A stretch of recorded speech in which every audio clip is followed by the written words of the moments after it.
Agradeço a oportunidade do estudo, o convite da Amélia pela palestra. E a gente vai falar sobre o versículo 46 do capítulo 24 do Evangelho segundo Mateus. Bem-aventurado aquele servo que o Senhor, quando vier, achar servindo assim.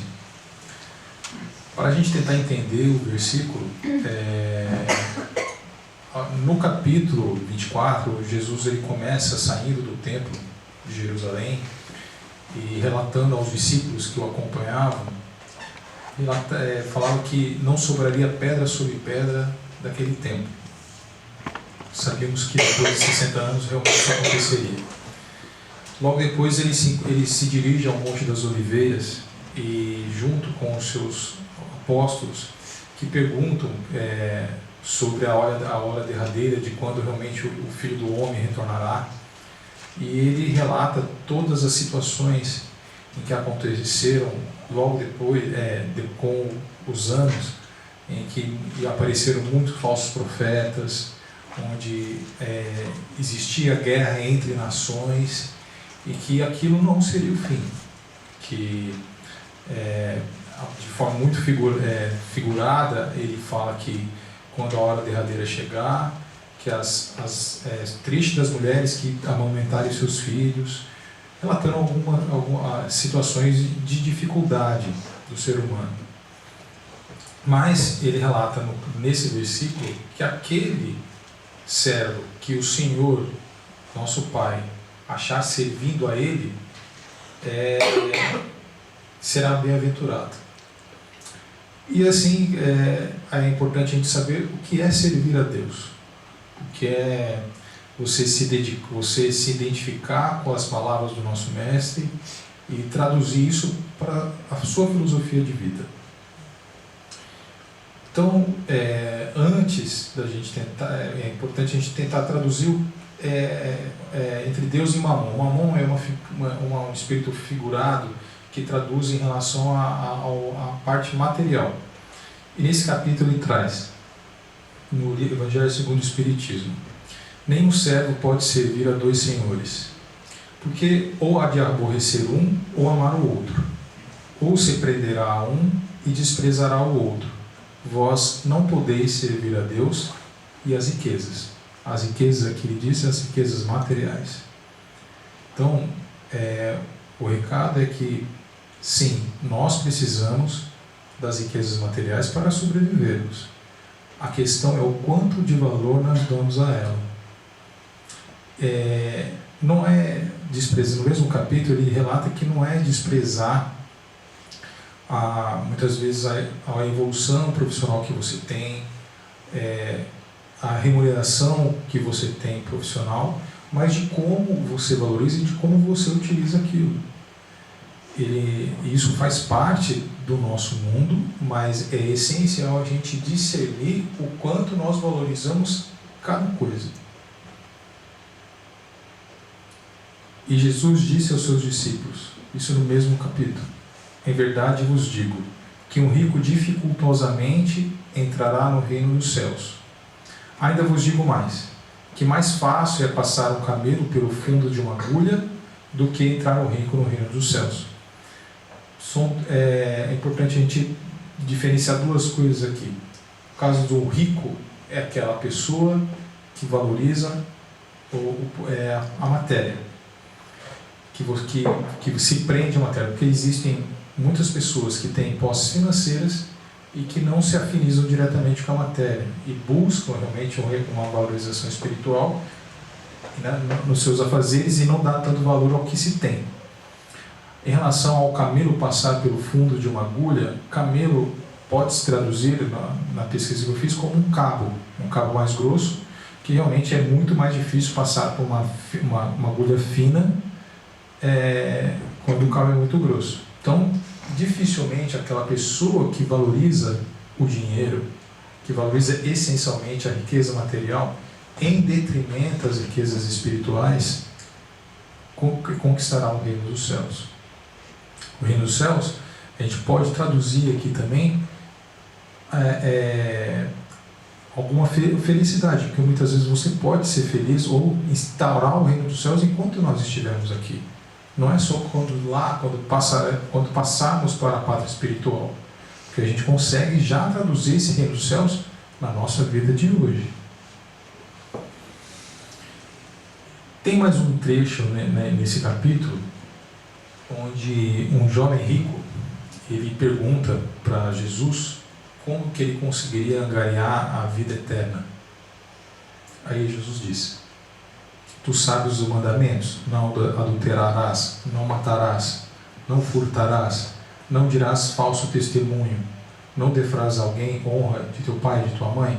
E ele, porém, respondendo, lhe disse: mestre, tudo isso guardei desde a minha mocidade. Jesus, olhando para ele, o amou e lhe disse: falta-te uma coisa. Vai, vende tudo quanto tens e dá aos pobres, e terás um tesouro no céu. E vem e toma a cruz e segue-me.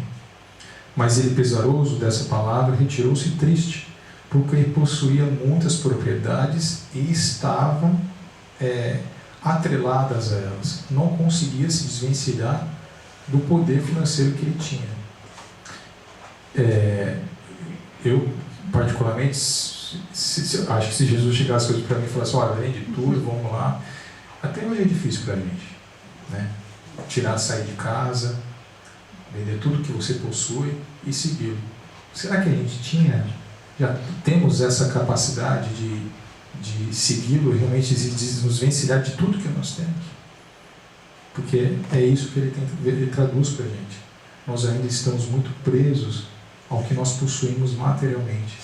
Quando nós soubermos dar o verdadeiro valor ao que nós temos aqui e o que nós conseguimos angariar espiritualmente, nós conseguiremos discernir isso. E isso vale por um alerta para a gente. Será que nós estamos prontos realmente para seguir e a servir a Jesus e a Deus? Ou ainda não?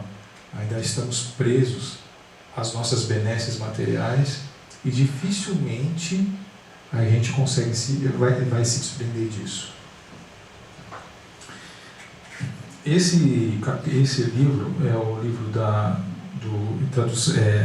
psicografia do Divaldo Franco, pela psicografia pela Joana de Ângeles, que chama Repositório de Sabedoria.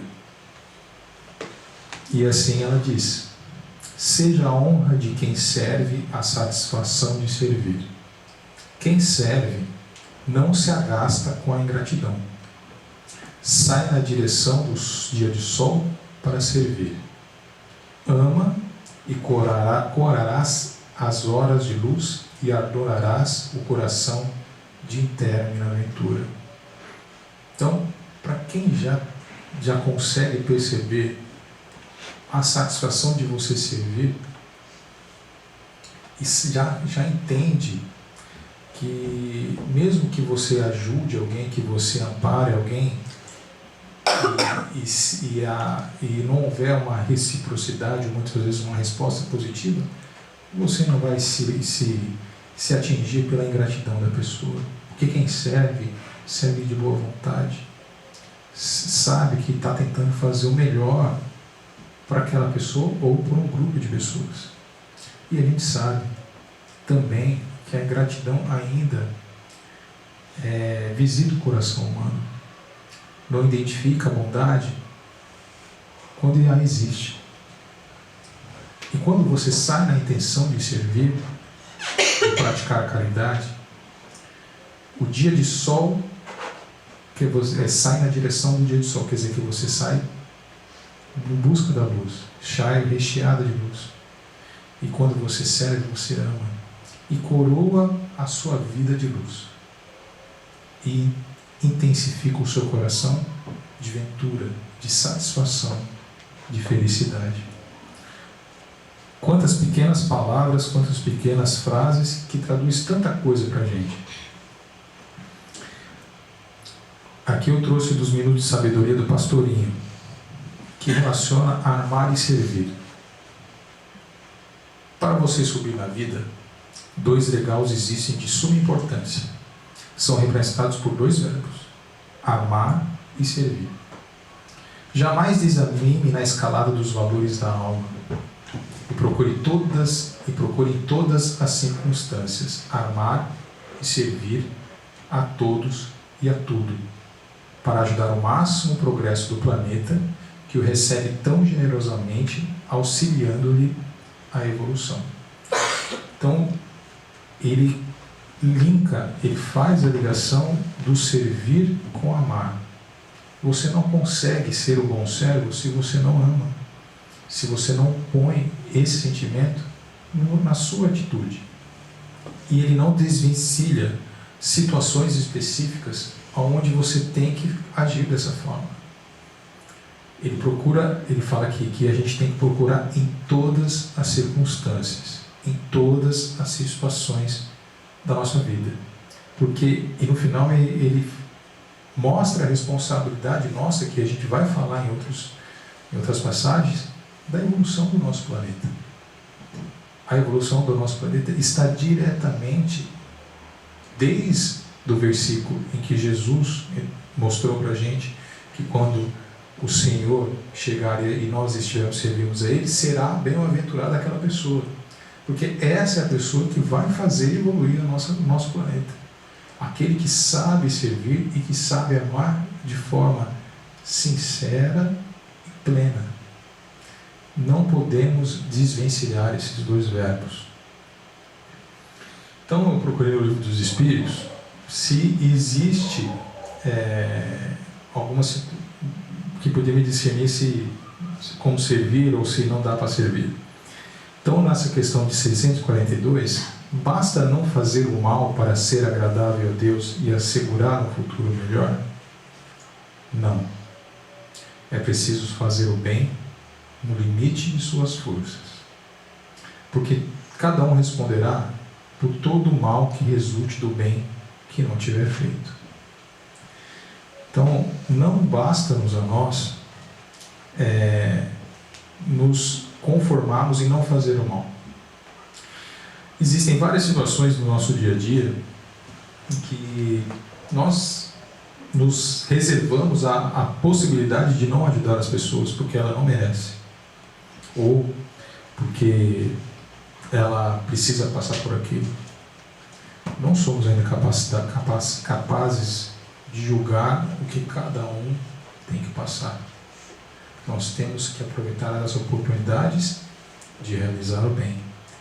Em qualquer circunstância, o mal nunca é justificado.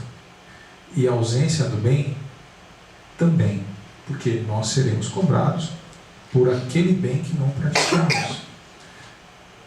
É muito, talvez, pesaroso isso, porque a gente sabe que a gente não consegue cometer tudo isso, mas é importante que a gente consiga absorver e fixar isso dentro de nós.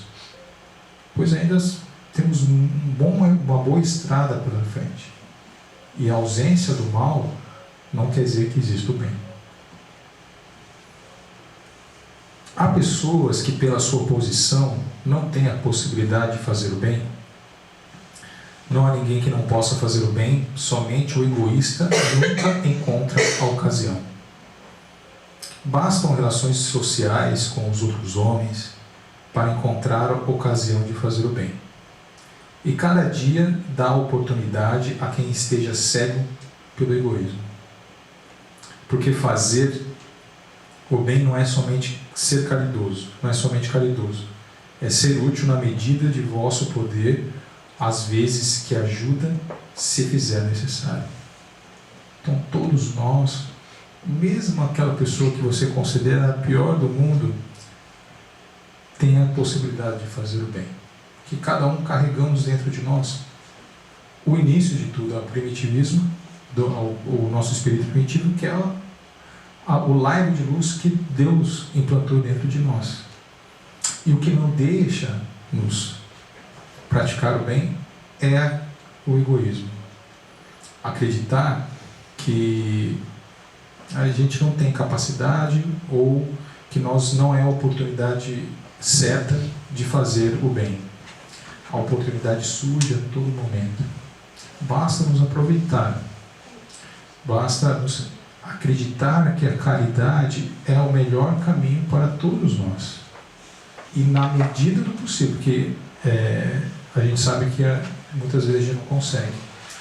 Mas a partir do momento que você consegue dosar e consegue perceber que tudo depende de você, do seu sentimento, de como você enfrenta a situação, de como você olha o outro, ou com desdém, ou com amor, sabendo que aquele irmão é o nosso, que aquela pessoa é o nosso irmão, que nós estamos aqui neste planeta por um intuito maior, para renovar esse planeta. Somente através dessas atitudes chegaremos lá. Trouxe uma passagem que também está no capítulo do Se Lê a Deus e a Mamon, que quando Jesus vai na casa de Zaqueu. Jesus estava passando por uma região lá de Israel, e Zaqueu tinha muito interesse de conhecer Jesus. E estava uma multidão muito grande, e ele subiu num ponto mais alto, e Jesus observou Zaqueu e disse. Quando Jesus chegou naquele lugar, levantando os olhos e ali o viu, e lhe disse: Zaqueu, desce depressa, porque importa que eu fique hoje em tua casa. E desceu ele a toda pressa e recebeu-o prazeroso. E vendo isto, todos murmuravam, dizendo que tinha ido hospedar-se em a casa de um homem pecador. Zaqueu era um cobrador de impostos, e a gente sabe que se a gente vê um cobrador de impostos, é a última pessoa que a gente quer ver, né? E realmente a maioria das pessoas não gostavam dele. E as próprias pessoas condenaram Jesus de entrar na casa de Zaqueu, acreditando que ele seja um homem pecador. E como Jesus vai entrar na casa de um pecador? Numa pessoa publicana que tira a riqueza dos pobres, até daquelas pessoas que não tem nada, ele retira muitas vezes algo que subsiste, né, para a subsistência. E essa atitude de Jesus nos mostra que o servir, ele não distingue de ninguém. Ele não olha a face da pessoa. Ele só busca o bem daquela pessoa. E Jesus, já identificava em Zaqueu uma mudança de atitude. Já identificava que ele poderia já aprender muitas situações da mensagem que ele veio trazer. E aí ele disse: hoje entrou a salvação nessa casa, porque este também é o filho de Abraão, porque o Filho do Homem veio buscar e salvar o que tinha perecido. E Zaqueu, quando Jesus entrou na casa, falou que ofereceria milhões, todos os bens que ele já possuía para ajudar, e Jesus realmente ele só veio mostrar que as atitudes dele, que ele já tinha o potencial de melhorar, essa entrada dentro da casa dele, que o amor, a servidão entrou dentro da casa dele e deveria segui-lo por onde ele quer que fosse. Talvez essa foi a grande mudança no espírito de Zaqueu, que vem a nos visitar mais para frente. Então, a máxima, amar o próximo como a si mesmo, é importante a gente primeiro nos amar para a gente conseguir ter a capacidade de amar o próximo. Então, nesse capítulo 11 do Evangelho segundo o Espiritismo, ele traz algumas orientações. Se os homens se amassem reciprocamente, a caridade seria melhor praticada. Mas para isso, seria necessário que vos esforçasseis no sentido de livrar o vosso coração dessa couraça que envolve, a fim de torná-lo mais sensível ao sofrimento do próximo. Então, o Espírito que aqui traduz, nos relata que existe uma couraça em nosso coração, que não nos deixa pulsar de uma forma melhor, não nos deixa amar realmente. Mas quem pôs essa couraça no nosso coração não foi ninguém, a não ser as nossas escolhas, a não ser a nossa própria situação. E como quebrar essa couraça? Tentando praticar a máxima do amar ao próximo. E o Cristo nunca se esquivava. Aqueles que o procuravam fosse quem fosse, não eram repelidos. A mulher adúltera, o criminoso, eram socorridos por ele, que jamais temeu prejudicar a sua própria reputação, como a gente viu na passagem da entrada da casa de Zaqueu.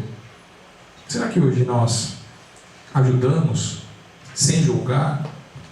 Ou você escolhe aquela pessoa que bate no seu carro? Aí você não merece. Esse aí está todo dia aí. Não vou dar dinheiro. Se for comida, eu dou. Né? Se for roupa, eu dou, mas não vou ajudar ele agora, não. Será que a gente não consegue se condoer com a situação da pessoa?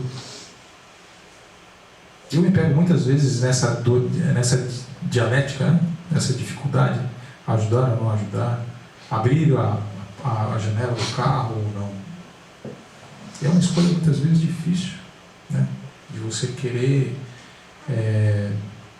ajudar a pessoa, mas não sabe como, ou muitas vezes não o quer. Quando que a gente vai ter a iniciativa e não pensar na ajuda? Muitas vezes não há necessidade, você pode até, em situações difíceis, até de pessoas que você não queria no primeiro momento dar a moeda, mas quando você dá, a pessoa vem até com palavras doces, com palavras, vai com Deus, ou olha no seu olho e conversa. Hoje as pessoas estão muito insensíveis, muito buscam somente o próprio conhecimento e muitas vezes se fecha no mundo próprio que não existe. Acredito que a rede social e outras situações ajudam nessa situação de aumentar essa couraça e nos fecharmos como uma tartaruga, como uma pessoa que não quer se misturar. A gente observa nos próprios jovens que nem de casa eles querem sair. Quando existe alguns relatos de psiquiatria que será da geração que desde o começo teve realmente o contato com a tecnologia, se não precisar mais sair de casa, que hoje em dia a gente pode até pedir comprar um chinelo, o motoqueiro traz. O que será daquelas pessoas que não têm a possibilidade de fazê-lo?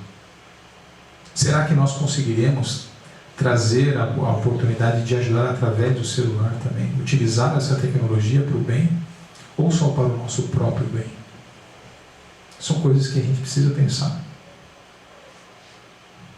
A discriminação, a situação de tantos outros de dificuldade se tornará pior, ou a gente vai conseguir traduzir isso de uma forma melhor? Quando, pois, tomareis por modelo de todas as vossas ações? Se a caridade reinasse na terra, o mal não dominaria, pois se apagaria envergonhado. Ele se esconderia, porque em toda parte se sentiria deslocado. Sentiria então que o mal desapareceria. Compenetrai-vos bem disso. O mal só existe porque nós o alimentamos. A oportunidade de conversamos ontem sobre isso, né, na nossa aula, sabe? E que se não existisse as pessoas que cultivam o mal, que buscam ele ou se alimentam dele, ele não existiria. Os espíritos que se alimentam e comprazem disso não nos atingiriam. Será que não nos cabe essa responsabilidade maior de conquistar vamos dizer, essa sobriedade da nossa responsabilidade? Porque nós não assumimos a nossa responsabilidade. Estamos distantes de assumir. Sempre é o outro.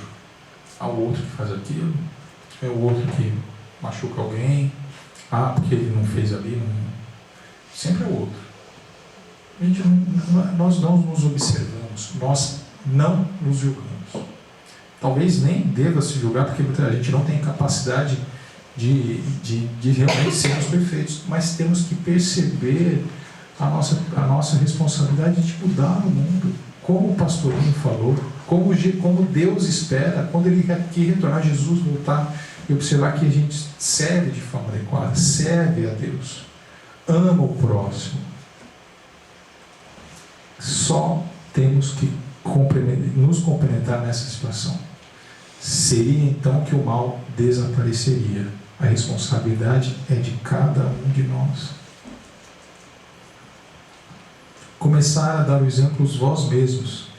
Sede caridosos para com todos indistintamente. Esforçai-vos para não atentarmos que vos olham com desdém.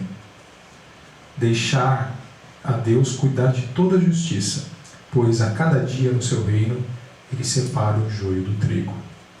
Então o que nos cabe é simplesmente amar, pôr a caridade, que é o amor em prática, todos os dias, com todos indistintamente. E como ele diz aqui, quem tem cuidado da justiça, de realmente julgar o outro, se o outro não merece, que merece fazer alguma coisa ou outra, acontecer alguma coisa ou outra, não somos nós. Isso cabe ao nosso Pai. Nós simplesmente temos que servir e amar, pois Ele separa o joio do trigo a todo tempo. E por que existe o joio do trigo?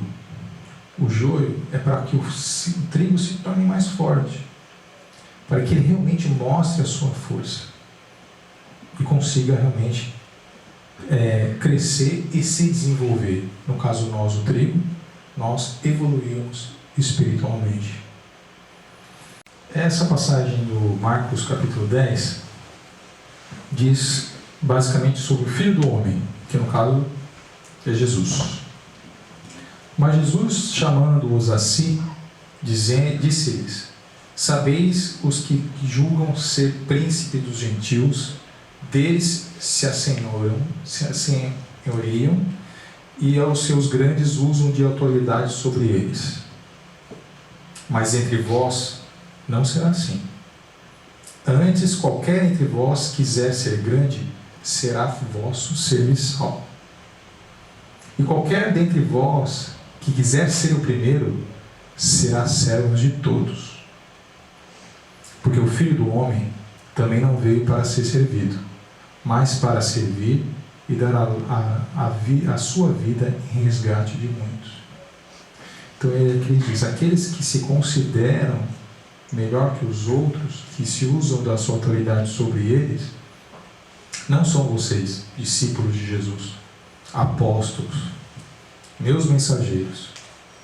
Porque antes, se você realmente quer ser servido, antes você tem que servir, antes você tem que ajudar, antes você tem que amparar. Servir, a gente vai trazer vários exemplos, não é simplesmente a servir, você está à disposição a amar, estar à disposição de fazer o bem. E aquele, como ele disse, quiser ser o primeiro, será servo de todos, como ele o fez, o nosso mestre, onde lavou o pé de todos os apóstolos. Ele demonstrou a maior atitude de humildade dentre todos, porque ele mesmo se diz servo de Deus, e que ele veio servir e ofereceu a sua vida para resgate de todos nós, porque através da sua vida, da sua vinda, ele mostrou tudo que nós devemos ter, que amar sem precedentes, amar sem distinção, sem olhar ao outro com o julgamento, porque isso cabe a Deus, e simplesmente servir de boa vontade e sempre. Esse aqui são várias passagens, mas que tentam mostrar o que é servir, que muitas vezes a gente fica perdido. Servir é muito mais que dar com as mãos algo que se possui. Servir é dar com a alma algo que muitas vezes não nos foi concedido. Então é muito mais do que uma coisa material. Às vezes é uma coisa que nós possuímos espiritualmente que alicerce ou ampara aquele outra pessoa que tanto precisa. Servir é semear boa semente, não importando quem irá colher os frutos. Quer dizer, você vai fazer a coisa boa, mas sempre pensa, mas quem vai ter a benesse é aquela outra pessoa. E daí? O que importa é que você faz o bem, que você planta o bem. Servir é saber sentir que é muito mais feliz aquele que dá do que aquele que recebe. Quem tem a oportunidade de fazer alguma ação de caridade sabe que a satisfação é daquele que recebe, porque muitas vezes recebe aquilo que ele mais precisa, comida, roupa, mas o que nós recebemos, aqueles que praticam, é o sentimento de satisfação. Talvez, e a tradução desse sentimento eu não consigo, talvez, com uma palavra falar, mas realmente é aquele que pratica. Servir não é prerrogativa daqueles que mais possuem. Não há pobre tão pobre que não possa dar algo. E também não há rico tão rico que não possa receber algo. Então, não é a tradução não é que o dinheiro nos complementa ou nos completa. Não, é muito mais do que isso. Quantas pessoas que realmente têm as benesses financeiras, mas tem alguma coisa que não faz ele ser feliz de alguma forma. E todos precisam de amparo. Não existe distinção. O pobre não precisa mais do que o rico. Todos. Porque ele é rico, ele não precisa. Muitas vezes precisa mais do que aquele que não tem. Servir é ser útil a todos e a qualquer um. E não apenas aqueles que nos possam retribuir algo. Às vezes a gente tem a vontade, né, só de ajudar aquelas pessoas que por acaso vão te proporcionar algo. Isso não é servir, é troca. O servir tem troca, mas você busca uma troca, uma recompensação de alguma recompensação. E servir, você não espera isso. Você somente faz para ajudar e amparar. Servir, às vezes, é apenas um aperto de mão, um bom conselho, um sorriso amável ou uma advertência oportuna. Servir não é uma tarefa para seres inferiores. Porque muitas vezes a gente traduz que tem que trazer algo. Quantas pessoas que nós convivemos hoje em dia com tantas doenças que o nosso dia a dia corrompe o corpo e o espírito. Se nós nos preocupássemos com aquele que divide a baia do lado ou que nos visita no nosso trabalho, você muitas vezes sabe que a pessoa está sofrendo por uma situação difícil. Será que temos o ímpeto de apertar a mão, de olhar nos olhos? E muitas vezes você não precisa nem saber o que ela tem, mas simplesmente sorrir, apertar a mão, dar um abraço.